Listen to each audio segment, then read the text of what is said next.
A gente tem percebido nos últimos meses uma quantidade imensa de protestos que são a favor do ecossistema, mas eles têm utilizado a arte e o esporte como palco dos seus protestos e da sua voz. Será que essa é a melhor maneira de chamar a atenção para um tema tão crítico e tão importante hoje em dia?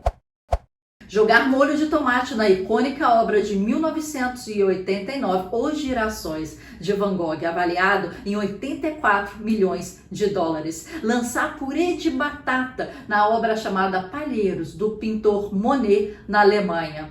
Uma dupla cobriu a famosa pintura de John Constable, chamado Rei Wayne, de 1921, em uma versão modificada da imagem, antes de colocar as mãos na moldura. A versão modificada dos manifestantes viu um rio sendo substituído por uma estrada pavimentada, com chaminés de fábrica retratadas ao fundo e aviões sobrevoando. Colocar as mãos e pichar a parede da Última Ceia de Leonardo da Vinci. Interromper o Grande Prêmio da Grã-Bretanha da Fórmula 1 sentando no chão da pista de Silverstone e obstruir vias de acesso.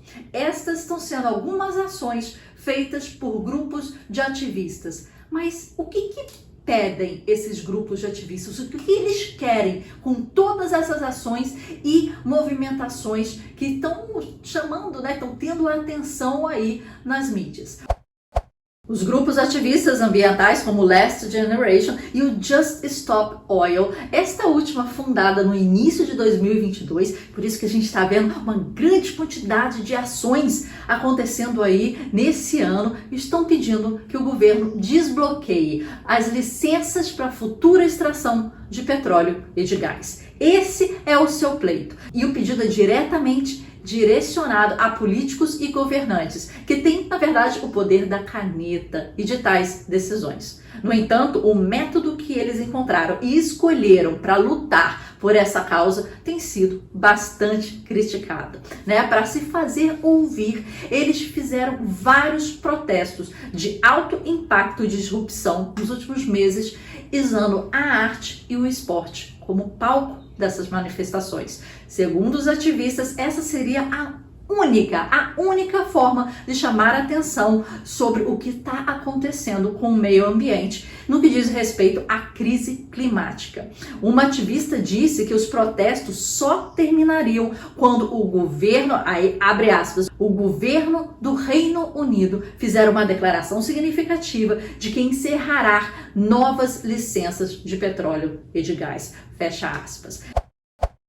Vamos entender um pouco quais são os argumentos dos ativistas? Aqui a gente vai falar algumas frases e citações exatamente como os ativistas falaram nos manifestos e nas entrevistas. E vamos entender um pouco melhor. Em última análise, os novos combustíveis fósseis são um projeto de morte do nosso governo. Então, sim, há cola na moldura da pintura, mas há sangue nas mãos de nosso governo. Essa foi uma das primeiras frases e que mais impactou aqui a nossa análise sobre a questão.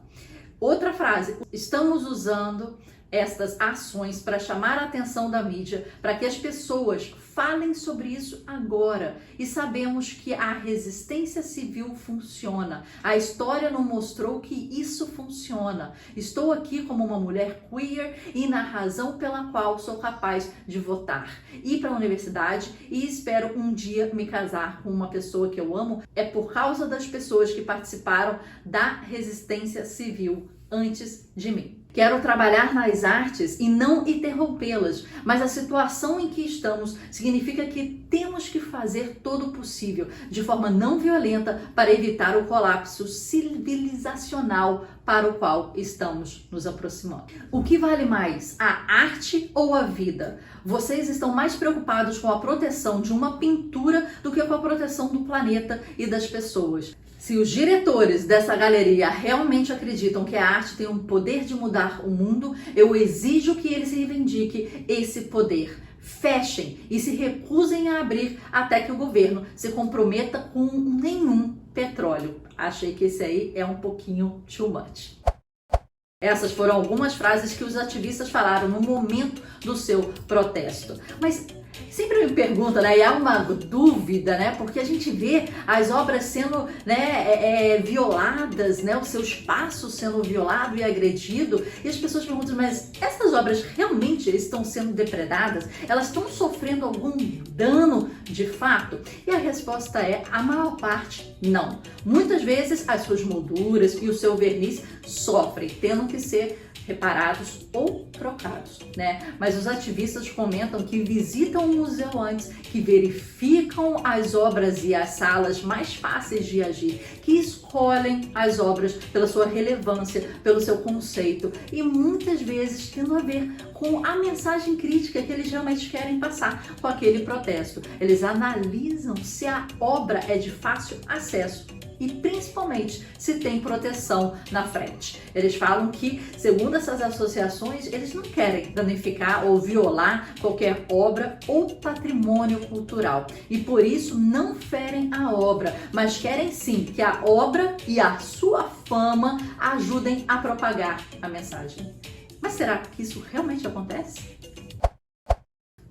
Será que essa é realmente a melhor forma de chamar a atenção para esse problema tão sério e tão específico? Eu ficaria feliz se uma ação dessa realmente fosse efetiva e realmente fosse o suficiente para mudar toda a questão do meio ambiente do mundo. Mas a gente sabe que é um buraco muito mais embaixo. Apesar de realmente criar um grande burburinho, de chocar, os museus estão muito longe de terem o poder da tomada de decisão realmente efetiva para mudar algo em relação a esse ponto. Enquanto essas obras estão sendo atacadas, os políticos continuam assinando seus acordos, licitações e aprovações. Em entrevista para Sky News, uma ativista chamada Índigo Rubenblow tentou explicar essas ações. Ela falou que elas visam mobilizar a população e a manter o assunto em pauta para que uma grande quantidade de gente se junte em frente ao parlamento para demandar uma posição e uma ação. No entanto, o jornalista questiona a real efetividade dessas ações, que na visão dele são disruptoras e desrespeitosas com a comunidade. No vídeo que a gente colocou o link aqui abaixo para você ver, a Índigo ela não consegue explicar bem claramente o real impacto já obtido dessas ações, que já acontece aí uns bons meses, pelas associações com o que eles querem realmente, com o resultado que eles querem realmente. E nesse vídeo, a Índigo e o jornalista se exaltam em meio aos seus argumentos. É muito difícil você ver essa argumentação e tentar entender qual é o real impacto disso. O que realmente a gente vê no burburinho da grande mídia é a preocupação com a obra em si, né? É a crítica, já que tem também o fechamento de vias, por exemplo, a crítica a você estar obstruindo a passagem de ir e vir de pessoas que precisam, né, estar em certos lugares ou tem certas urgências no seu dia a dia e isso é violado.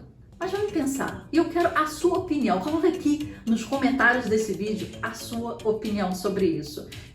Quem realmente deixou de comprar numa loja por conta de um molho de tomate jogado numa obra do Van Gogh? Qual é a empresa que olhou essa ação, refletiu no seu core, na sua diretoria e realmente parou de explorar o ecossistema por causa de uma batata jogada no molho? Essas ações têm colaborado, eu acho que de fato, em discutir sobre a segurança e como aumentar as formas de segurança das obras nos museus. O que pode fazer com que as instituições coloquem cada vez mais barreiras, né, entre as suas obras e os seus visitantes, dificultando aí a visualização e comprometendo a experiência do espectador ou do visitante do museu. E na época em que as coisas estão sendo feitas para chocar, a gente tem que tomar muito cuidado para não atingir alvos errados e desviar realmente o foco da mensagem. Mesmo que esses atos não destruam de fato essa obra de arte em questão, quanto mais elas acontecem, mais chocantes elas são. O que induz as pessoas a fazer cada vez mais ações agressivas e a escalar o nível de ações visando chamar cada vez mais atenção.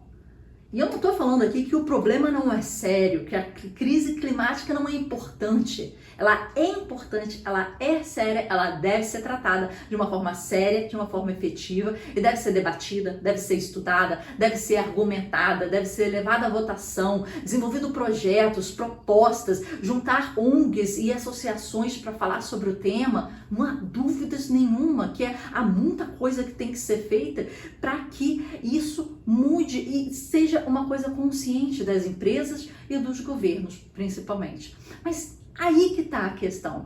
Será que o método utilizado por essas associações não está tendo mais relevância e atenção do que realmente a mensagem dos ativistas?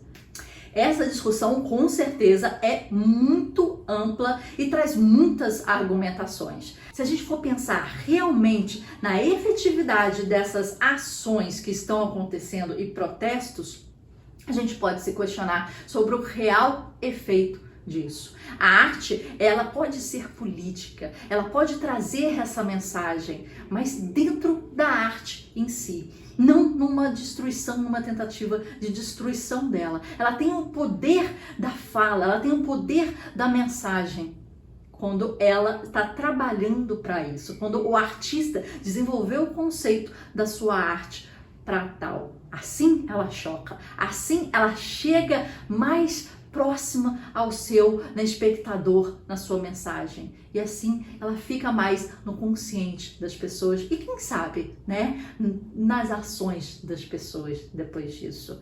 A gente acha que aí está a grande força da arte. Quem sabe se não forem chamados grandes artistas de nomes, para fazer uma exposição conjunta sobre o tema, para fazer uma ação nas ruas, em grafite, por exemplo, para fazer um abaixo-assinado, para fazer estudos, para lançar livros sobre o tema, para mostrar números e dados que de repente choquem também, mas para descortinar esse grande mundo e a grande crise que está acontecendo.